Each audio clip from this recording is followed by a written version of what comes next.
Hey guys, welcome to my YouTube channel. आज के इस लेक्चर में हम क्लैन गॉर्डन इक्वेशन के बारे में स्टडी करने वाले हैं, जो कि एडवांस क्वांटम मैकेनिक्स का एक बहुत इंपॉर्टेंट टॉपिक है और ये हमारा फ्री पार्टिकल डार्क इक्वेशन के अंडर हम इसको पढ़ते हैं। तो ये जो एडवांस क्वांटम मैकेनिक्स के जो हमारे डेरिवेशन होते हैं बहुत ज़्यादा लेंदी होते हैं। तो मैंने इसे ईजी वे में आपको बताने की कोशिश करी है, ईजी वे में एक्सप्लेन करने की इसमें कोशिश करी है। और ये इस चैनल पे जो भी आपके जो मैं टॉपिक्स को पढ़ाती हूँ सबकी मैंने पीडीएफ टेलीग्राम चैनल पे मैं शेयर करती हूँ, तो आप वहाँ पे जाके ज्वाइन कर लीजिएगा, आपको वहाँ ये पीडीएफ मिल जाएगी। डिस्क्रिप्शन बॉक्स में लिंक है, आप उसमें इजीली जाकर इन सब चीज़ों को चेक कर सकते हैं। तो ये जो Klein Gordon equation exam point of view से बहुत ज़्यादा इंपॉर्टेंट है। मैंने एक पेज में कैसे ये एग्ज़ाम में पूछा जाता है इसके बारे में थोड़ा लिखा हुआ है, ठीक है। किस किस टाइप से पूछा जा सकता है हमारे एग्ज़ाम में, चाहे वो शॉर्ट में पूछा जाए चाहे वो लॉन्ग में पूछा जाए। तो इसको हम जो हमारे क्वेश्चन ये पूछे गए हैं, तो मैं इसी वीडियो में इन सब को यहाँ पे एक्सप्लेन करूँगी। शायद ये वीडियो थोड़ा लेंदी भी हो सकता है, तो हम सबको कवर करके चलने की कोशिश करेंगे। और एग्ज़ाम में आपके जैसा क्वेश्चन आपसे पूछा जाएगा आप उत्तर लिखिए और छोड़ दीजिए। अगर पूरा पूछा जाएगा तो पूरा करना पड़ेगा, ठीक है। तो मैं आपको अब बताती हूँ, इसे स्टार्ट करते हैं। देखिए, एडवांस क्वांटम मैकेनिक्स में ना कुछ जो हम टर्म्स यहाँ पे इंक्लूड करते हैं या कुछ जो हम यहाँ पे जैसे कोई भी फॉर्मूला यहाँ पे इंक्लूड करेंगे तो उसका कोई पता नहीं है कि ये कैसे यहाँ पे आज गया है, तो हमें उसे एज इट इज़ याद करना पड़ता है, ठीक है। तो आप ऐसे कंफ्यूज मत होइएगा कि ये कहाँ से आ गया, इसका क्या यहाँ पे रोल है। तो थोड़ा बहुत रोल होता है और थोड़ा बहुत हमें आंसर निकालने के लिए इसमें कुछ चीज़ें इंक्लूड करनी पड़ती हैं, ओके। तो देखिएगा, क्लैन गॉर्डन इक्वेशन तो हम कहाँ से स्टार्ट करके आएंगे। सबसे पहले अगर हमें पूछेगा कि क्लैन गॉर्डन इक्वेशन को हम फाइंड आउट करो सीधे, अगर हमें इसमें पूछ लिया कि Klein Gordon equation, write down the Klein Gordon equation, ठीक है। तो सबसे पहले हम अगर ऐसा क्वेश्चन पूछेगा तो उसके लिए हम क्या करेंगे, देखिएगा। क्लैन गॉर्डन इक्वेशन में, Klein Gordon equation is relativistic wave equation and it is a quantize version of energy momentum relation, ठीक है। ये इसके बारे में थोड़ी डेफिनेशन है। सबसे पहले हम ले लेंगे श्रोडिंगर इक्वेशन की ऑपरेटर फॉर्म, जो कि होती है H cap psi equal to iota H का del psi upon del T, ठीक है। ये इक्वेशन नंबर हमारी फर्स्ट हो गई। अब हम यहाँ पे ले लेंगे non relativistic form of Hamiltonian, जो कि हमारी होती है H cap equal to P cap square upon 2m। ये हमारी इक्वेशन नंबर सेकंड आ गई। अब हमें पता है हम बहुत बार क्वांटम मैकेनिक्स में ये वाला फॉर्मूला यूज़ करते हैं, मतलब ये वाला चीज़ हम यूज़ करते हैं कि पी कैप की वैल्यू कितनी होती है, माइनस का आयोटा एच का डेल, ठीक। तो हम इसके बदले यहाँ पे यही रखेंगे, ठीक है। यहाँ पे अगर मैंने रख दिया, देखना, माइनस का आयोटा एच कट डेल का यहाँ पे होल स्क्वायर हो जाएगा अपॉन 2m, ठीक है। तो ये कितना हो जाएगा इधर से, ये हमारी वैल्यू आ गई है, ठीक। तो हमारा यहाँ पे हमने इसको इंक्लूड करा और हमारी ये इक्वेशन नंबर थर्ड आ गया, ओके। अब हम क्या करेंगे, जो हमारी equation substituting equation third in equation first, इस इक्वेशन को हम इसमें इंक्लूड मतलब इसमें पुट करेंगे तो हमारा क्या मिल जाएगा, ये मिल जाएगा। इसमें साई को हमने आर और टी के टर्म में यहाँ पे लिख लिया है, ठीक। ये हमारी इक्वेशन नंबर 4 आ जाएगी। अब हम क्या करते हैं कि यहाँ पे हम एक जनरल सिचुएशन लेते हैं, ठीक है। जनरल सिचुएशन लेंगे हम यहाँ पे स्पेशल थ्योरी ऑफ रिलेटिविटी में हम एक जनरल हमारी क्या लेंगे, सिचुएशन लेंगे, जो कि हमारी होती है लीनियर ट्रांसफॉर्मेशन की, जो हमारा ये आ जाएगा, ठीक। ये हमने एक जनरल सिचुएशन ली है लीनियर ट्रांसफॉर्मेशन की। अब हम क्या करेंगे, हमें पता है हमने STR पढ़ी, मतलब स्पेशल थ्योरी ऑफ रिलेटिविटी हमने पढ़ी है, तो उसमें हमने मिन्स्कोस्की स्पेस के बारे में सुना होगा। मिन्स्कोस्की 4 डायमेंशनल स्पेस के बारे में यहाँ पे हमने पढ़ते हैं उसमें। तो उसी से जो हमारे टेंसर नोटेशन है, टेंसर नोटेशन जो इक्वेशन 4 का है, उसे हम इस टर्म में लिख सकते हैं, ठीक है। ये आप याद कर लीजिएगा, हमने पहले पढ़ चुके हैं। हम STR में इसको पढ़ते हैं, मिन्स्कोस्की स्पेस को आपने पढ़ ही लिया होगा। तो हम इसको ऐसे करके लिख सकते हैं, इसको आप याद कर सकते हैं। माइनस का एच कट स्क्वायर, पहले इसको एज इट इज लिखेंगे, G mu nu del upon del X mu del upon del X nu, और साई को हम लिख देंगे एक्स की पावर अल्फा के फॉर्म में, और यहाँ पे माइनस का एच कट सी G44 और दिस। ये क्या हो गया, हमारा टेंसर नोटेशन हो गया इक्वेशन 4 का। हमने इसको दे दी इक्वेशन नंबर 5, ओके।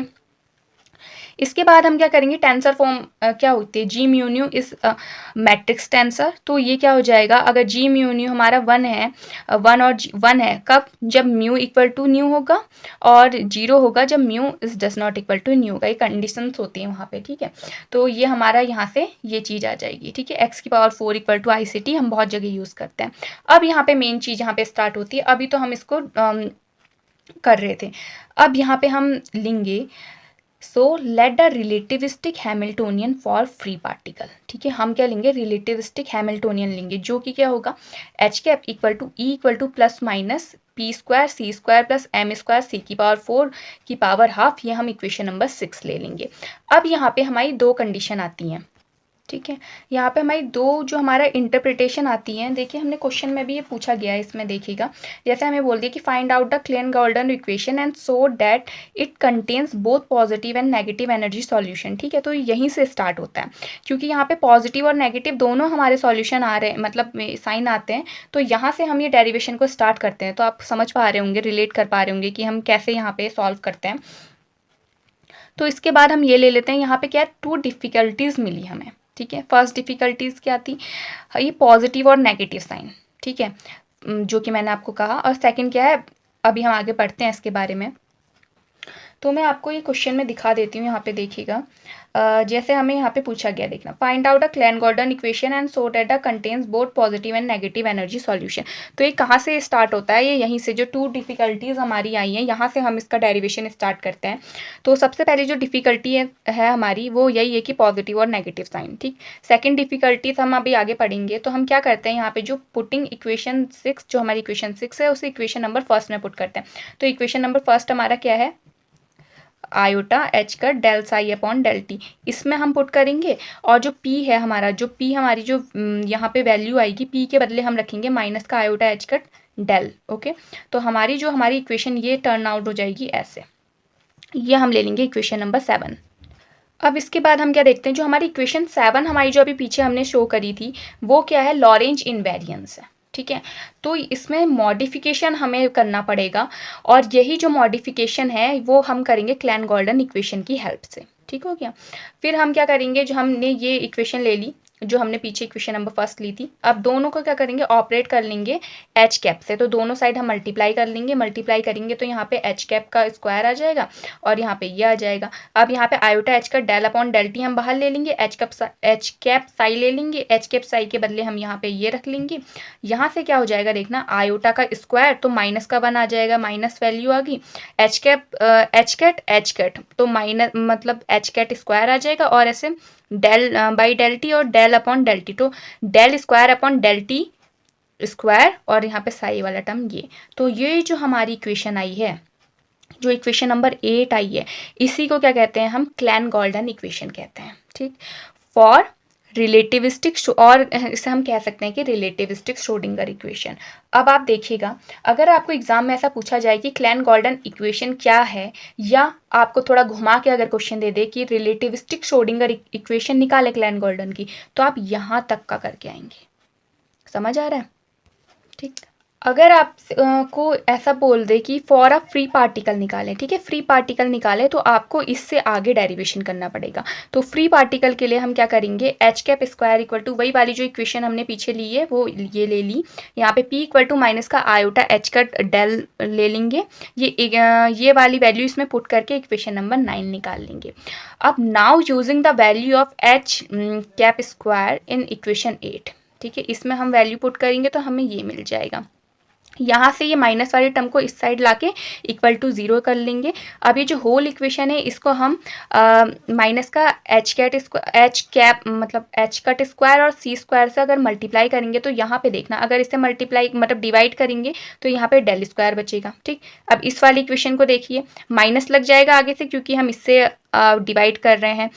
अब H⁻ से H⁻ कैंसिल आउट हो जाएगा, तो 1/c² यहाँ पे आ जाएगा, और ये एज इट इज उतर जाएगा, ठीक। अब इसको अगर हम यहाँ पे डिवाइड करेंगे, तो यहाँ पे क्या बचेगा, पहले तो माइनस का साइन बचेगा, m² ऐसे ही बचेगा, ये c⁴ है तो यहाँ पे c² यहाँ पे बचेगा, और H⁻² साई इक्वल टू 0। अब जो ये वाली टर्म है, इसको हम बोलते हैं डीएलम्बर्ट ऑपरेटर, इसको हम ऐसे डिनोट करते हैं और ये यहाँ पे ये आ जाएगा। ठीक है, ये हमने क्लासिकल मैकेनिक्स में हम हर जगह डीएलम्बर्ट ऑपरेटर का यूज़ करते हैं और रिलेटिविस्ट मतलब सॉरी एसटीआर में भी इसका यूज़ होता है, तो आपको इसको पता होगा। तो ये जो हमें ये इसके बदले हम ये रख देंगे, तो यही जो हमारी इक्वेशन है, this is the Klein Gordon equation for free particle. ठीक है, अगर हम ऐसा बोल दिया Klein Gordon equation for free particle निकाले तो हम यहाँ तक का करके आएंगे। हम इससे फर्दर आगे भी सॉल्व कर सकते हैं। कैसे? हम बोल देंगे ये क्या है, डीएलम्बर्ट ऑपरेटर है, इसकी वैल्यू क्या निकली थी, ये हमारी इसकी वैल्यू निकली है। तो अब हम यहाँ पे क्या करते हैं, जो हमारी फॉर्म आती है हम इसको कैसे लिख सकते हैं, इस फॉर्म में हम लिख सकते हैं इसको। कैसे? जो ये है हमारा, इसको हम लिख सकते हैं del upon del X mu और del upon del X nu. ठीक है, तो ये कैसे लिखा जा सकता है, इसको हमने चेंज करा तो डेल म्यू डेल न्यू, तो हमारा इसकी वैल्यू कितनी आ गई, ये आ गई इधर से। ओके, अब हम इसके आगे कैसे सॉल्व करेंगे, और अगर हमें सॉल्व करना है तो इन नेचुरल यूनिट हमें एच कट सी और सी को हम 1 पुट कर देंगे। ठीक है, तो हमारी जो इक्वेशन 10 है तो हमारी कैसी बन जाएगी, इधर से हमने क्या किया, जो एच कट है और जो सी है उसको हमने 1 पुट कर दिया, तो यहाँ से जो हमारी इक्वेशन आएगी वो इस टाइप की कुछ बन जाएगी। ये वाली वैल्यू भी हम इसमें पुट कर देंगे। ठीक है, तो हमारी ये फाइनल इक्वेशन आ जाएगी क्लैन गॉल्डन इक्वेशन। ठीक है, अगर हमें आगे और सॉल्व करना है, कभी कभी ऐसा पूछ लेता है कि अगर हमें क्लैन गॉल्डन प्लेन वेव सॉल्यूशन क्या होता है, तो उस प्लेन वेव सॉल्यूशन में मैंने यहाँ पे लिख दिया है, ये इसका प्लेन वेव सॉल्यूशन होता है। इसका अलग से डेरिवेशन होता है, लेकिन आप इसके आगे लिख सकते हैं। ठीक है, कोई दिक्कत नहीं होती है। अब हमें क्वेश्चन में इसी के आगे अगर लॉन्ग में हमसे क्वेश्चन पूछ ले, ऐसा पूछ लेता है कि प्रोबेबिलिटी डेंसिटी निकालें। देखिए जैसे मैंने यहाँ पे लिखा है, यहाँ पे लिखा है, देखिए so that probability density is not always positive. ठीक है, बहुत जगह इसका लॉन्ग में भी पूछेगा प्रोबेबिलिटी डेंसिटी या positive and negative energy solution, तो इसी के आगे सभी होगा प्रोबेबिलिटी डेंसिटी। ठीक है, तो हमें क्या करना पड़ेगा उसमें कि इसको लिखने की ज़रूरत नहीं, ये वाला लिखने की ज़रूरत नहीं है इसके आगे, ये आप तभी लिखेगा जब इसके बारे में पूछा जाए। ठीक है, तो हमने जो क्लैन गॉल्डन इक्वेशन हमने जो अभी सॉल्व करी फ्री पार्टिकल के लिए, उसके आगे फिर हमें ये वाला डेरिवेशन यहाँ पे करना पड़ेगा। ठीक है, मैं इसी वीडियो में सब कवर करने की कोशिश कर रही हूँ। आप अपने हिसाब से जैसा आपसे एग्ज़ाम में पूछा जाएगा आप इससे अपने नोट्स बनाना और वहाँ पे ऐसा करके आ जाना। ओके, अब हम क्या करेंगे, देखिएगा जो हमारा प्रोबेबिलिटी डेंसिटी निकालेंगे, तो हमारा जो फ्री पार्टिकल के लिए अभी जो हमारी इक्वेशन आई है ये वाली, ठीक, ये हमने फ्री पार्टिकल के लिए निकाली है अभी। ठीक है, तो इसका हम यहाँ पे यूज़ कर लेंगे। ठीक, इसलिए हमें फ्री पार्टिकल निकालना ज़रूरी है, इसका हम यहाँ पे यूज़ करेंगे। अब हमें पता है कि वैल्यू क्या थी, ये वैल्यू थी, तो यहाँ पे पुट कर देंगे। ठीक, अब हम क्या करेंगे, इसे हम इस टाइप से लिख सकते हैं, साई को सबसे मतलब सब अलग अलग कर लिया, इक्वेशन नंबर 12 आ गई हमारी। अब हम क्या करेंगे, कॉम्प्लेक्स कंजुगेट लेंगे। कॉम्प्लेक्स कंजुगेट का मतलब क्या होता है, साई किस में रिप्लेस हो जाएगा, साई स्टार से। ठीक, तो साई स्टार से रिप्लेस हो गया है साई, इक्वेशन नंबर 13। अब जो हमारी इक्वेशन नंबर 12 है, इसको हम मल्टीप्लाई करेंगे साई स्टार से और इसको हम मल्टीप्लाई करेंगे साई से। ठीक है, यही मैंने यहाँ पे लिखा हुआ है। तो हमारी इक्वेशन 12 को अगर हम इससे करेंगे तो हमारी इक्वेशन नंबर 14 बन जाएगी, 13 को हम करेंगे तो हमारी इक्वेशन नंबर 15 बन जाएगी। अब हम क्या करेंगे, 15 में से 14 को माइनस कर देंगे, मतलब सॉरी इस वाली इक्वेशन में से इस वाली इक्वेशन को हम माइनस कर देंगे, तो हमारा ये कुछ बन जाएगा, कॉमन लेके हमारा ये आ जाएगा इधर पे। ओके, इसके बाद हम क्या करेंगे, कॉमन लेंगे, उसमें हमने केवल डेल कॉमन ले लिया है, डेल कॉमन लेके हमारा ये आ जाएगा, और यहाँ पे माइनस का 1/c² दिस, तो हमारा ये आ जाएगा। अब हम क्या करेंगे, multiplying through out by H cut upon 2im से अगर हम मल्टीप्लाई कर देंगे, देखिए यहाँ पे हमने मल्टीप्लाई कर दिया, यहाँ पे हमने मल्टीप्लाई कर दिया। अब हम क्या करेंगे, सब्सटीट्यूट करेंगे, पी आर टी के बदले हम ये सब्सटीट्यूट करेंगे, ये पूरा ये हम पी ले लेंगे और एस क्या ले लेंगे, ये ले लेंगे। ठीक, ये हम इक्वेशन नंबर 17 दे देंगे। तो हमारी जो इक्वेशन नंबर 16 है वो हमारी कैसी बन जाएगी, ये बन जाएगी कुछ। ठीक है, और इसी को कहते हैं हम equation well known equation of continuity भी हम इसको कहते हैं। ठीक, अब यहाँ पे एक हमें थोड़ा और लिखना पड़ेगा, क्योंकि हमें नॉन रिलेटिविस्टिक एक्सप्रेशन डिराइव करना है प्रोबेबिलिटी डेंसिटी के लिए। ठीक है, जो करेक्ट हमारा इक्वेशन है, तो उसके लिए हमें इसके आगे क्या लिखना पड़ेगा। अगर हमें ऐसा ही पूछा जा सकता है कि इस इक्वेशन ऑफ कंटिन्यूटी बताएं, तो आप यहाँ तक करके आइए, ठीक है। The current density expression this, ये करेंट डेंसिटी का एक्सप्रेशन है जो कि सेम है नॉन रिलेटिविस्टिक केस से, बट जो पीआरटी है हमारा, ये हमारा क्या है, पॉजिटिव प्रोबेबिलिटी डेंसिटी, ठीक है, पोजीशन प्रोबेबिलिटी डेंसिटी है। तो ये जो एक्सप्रेशन है हम इसे ऐसे लिख सकते हैं, ठीक, हम इसे ऐसे लिख देंगे। और जो हमारा एक्सप्रेशन हम जो अभी तक यूज़ करते आ रहे हैं पीछे से, ई इक्वल टू दिस वाला, thus it follows that the expression of P R T is not definitely positive, hence it is a regarded as position probability density. Now this, और फिर हमारा यही हमारा एक्सप्रेशन है। तो यहाँ पे जो हमसे पूछा गया था, जो मैंने आपको क्वेश्चन दिखाया कि करेक्ट फॉर्म दिखाइए और एक्सप्लेन कीजिए, ठीक है, इंटरप्रिटेट करिए, तो पूरा यहाँ तक का आपको करके आना पड़ेगा इसमें, ठीक है। तो मैंने इस वीडियो में आपके पूरा क्लेन गॉल्डन इक्वेशन को आपका बताया है आपको ये आई होप आपको ये वीडियोस पसंद आई होगी। इसका जो पीडीएफ का लिंक है मैं टेलीग्राम चैनल पे ऑलरेडी अपलोड कर चुकी हूँ, आप वहाँ पे जाके चेक कीजिएगा। और आपको अगर प्रीवियस ईयर क्वेश्चन पेपर चाहिए, मैं टेलीग्राम पे अपलोड करती हूँ, आप देखिए। I hope you like my videos. If you like my videos, please like, share and subscribe. Thank you.